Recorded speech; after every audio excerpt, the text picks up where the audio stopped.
The greatest play in football history happened last night, not just for the brand, by the way, not just for the brand. And now, granted, the team did go on to lose, so does it really matter in the end? Like I had a completion in a game that we lost by 50, can't talk about it.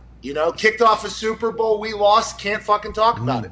There are some situations that hopefully have happened in everybody's career that happen in losing efforts that you can't talk about. And I hope that Michael Dickson gets a chance to fucking celebrate and victory lap what he did last night. Not only was it Chase Young-esque as he reaches down with one Aussie hand and in Aussie rules football style, bats that thing up to himself as it's spinning on its head after he heard a thump thump, which is the worst sound in the history of punting. That means your shit just got rocked. Son. Now, somebody came scot-free right up the gut, and he had nothing he could do about it, but then he jukes, he jives, he runs, he's tatted, he's sleeved up, and he makes the ultimate decision of punting the ball 68 yards down the field, while he is also, in quick little side note here, the man with the hoodie, the hat, the belt strap right there to the right of Michael Dickson, not the short little guy who looks to be a strength coach for sure, how yoked up he is. I'm talking about that guy right there with the LA and the thing on his chest, the coach. That's special teams coordinator for the Los Angeles Rams, Joe DeCamillis.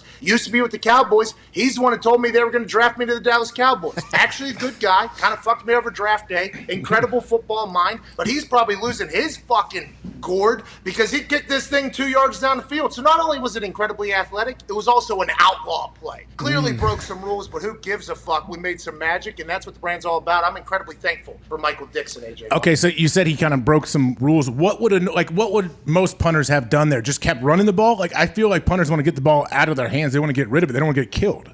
Okay, so I had a situation like this. It wasn't blocked. I actually dropped the snap. Now, these hands are, diamonds. All right, let's not get crazy. That was literally the only drop no I've ever calluses had. there. We know that. What's that? We had no calluses, very soft. We know. So yeah, you don't want that hard leather ball to smack those hands. Cuz this thing right here is sandpaper, bro. Get the fuck out of here. We don't know from what. We don't know what it's from. But yeah, continue. I'm sorry. Well, that's my left hand. I mean, that was from hand cleaning there. But yeah, I think the goal was always to potentially get another punt off. Now, I was not confused about him being able to punt it again after getting blocked because I think we had gone over that situation with Tom McMahon whenever I was with the Indianapolis Colts. There's some of these situations that just come up out of nowhere, and you got to hope that you remember them. Fire situations, what's the rules? I always had an idea that I was going to drop kick that thing, by the way, because the tight end never gets out. You can actually drop kick that. So it wasn't really about, him not knowing the rules. I think it was about him just making a play, letting reactions take over. Nobody knew the rules, though, Pat. Nobody knew the rules. Even Pereira, who they brought in as the rules official, he still has been put out these tweets that I'm still confused from what he is saying. But I know your old coach, Mitt's dad, has kind of cleared this up for us. Like, what do you think about it? Yeah, and literally the first person I thought of to text was Tom McMahon because all he does is like smoke meth and read through the rule book so he can get every advantage in the special teams, he just never sleeps. He's like always in there. So he was the right person.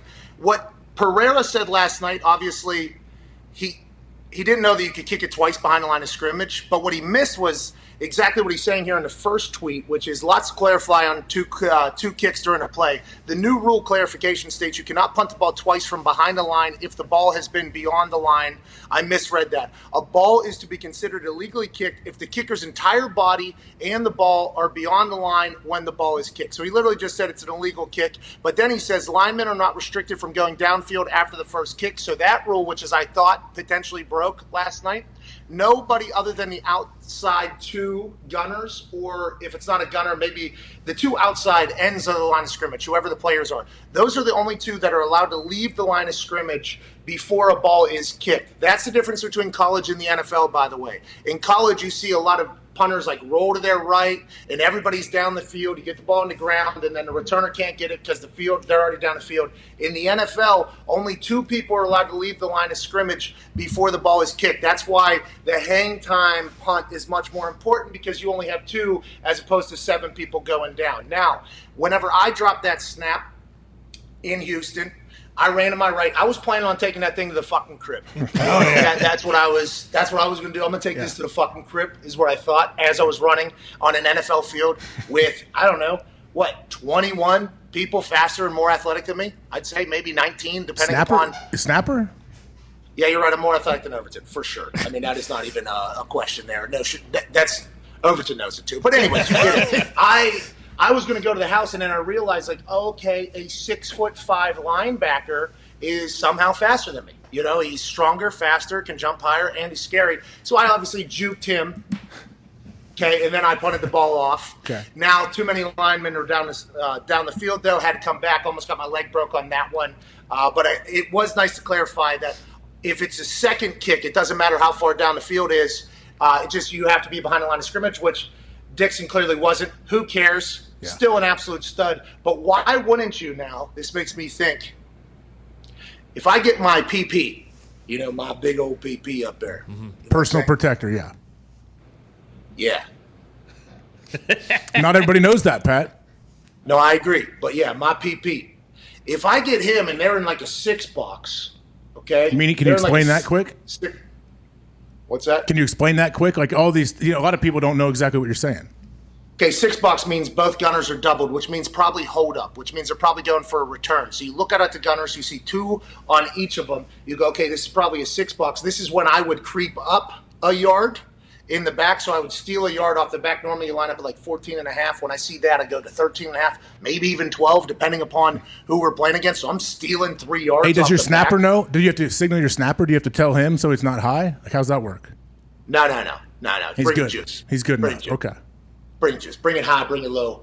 Just that one time in Houston, I fucking dropped it. I don't know. That is a problem. But I would do that. And if you saw that there was a 6-man box, though, have your PP back up. Let me go ahead and kick that thing right off his back, right back to myself. And then I can just, you know what I mean? Everybody can just run down the field and we can do that college punt. I mean, that might not be consistent. Somebody will have to work on it. But last night was electrifying. Michael Dickson stole the show. Our fucking same game parlay didn't hit, AJ, because a man who hasn't missed a game in fucking 10 years, 159 or 149 straight snaps, all of a sudden fucking hurts his goddamn middle finger. Terribly painful, I would assume. Yeah. And also, that's the finger that lasts on the ball the longest when you're trying to throw it, so it's a pretty big deal. But our same game parlay might be potentially completely fucked after Russ's finger started looking like yours, AJ. Well, yeah, a lot of finger talk last night in this game. I know you guys were aware of it. Matthew Stafford has his index finger is kind of messed up, right? He has a tape job on that. And then we know Russell Wilson's finger's dangling. It's hanging. I hear there's a surgery where they can put a pin in there. I don't know how long he may miss. Who knows? We'll see. Hey, Pete Carroll says Russell is a great healer. That's right.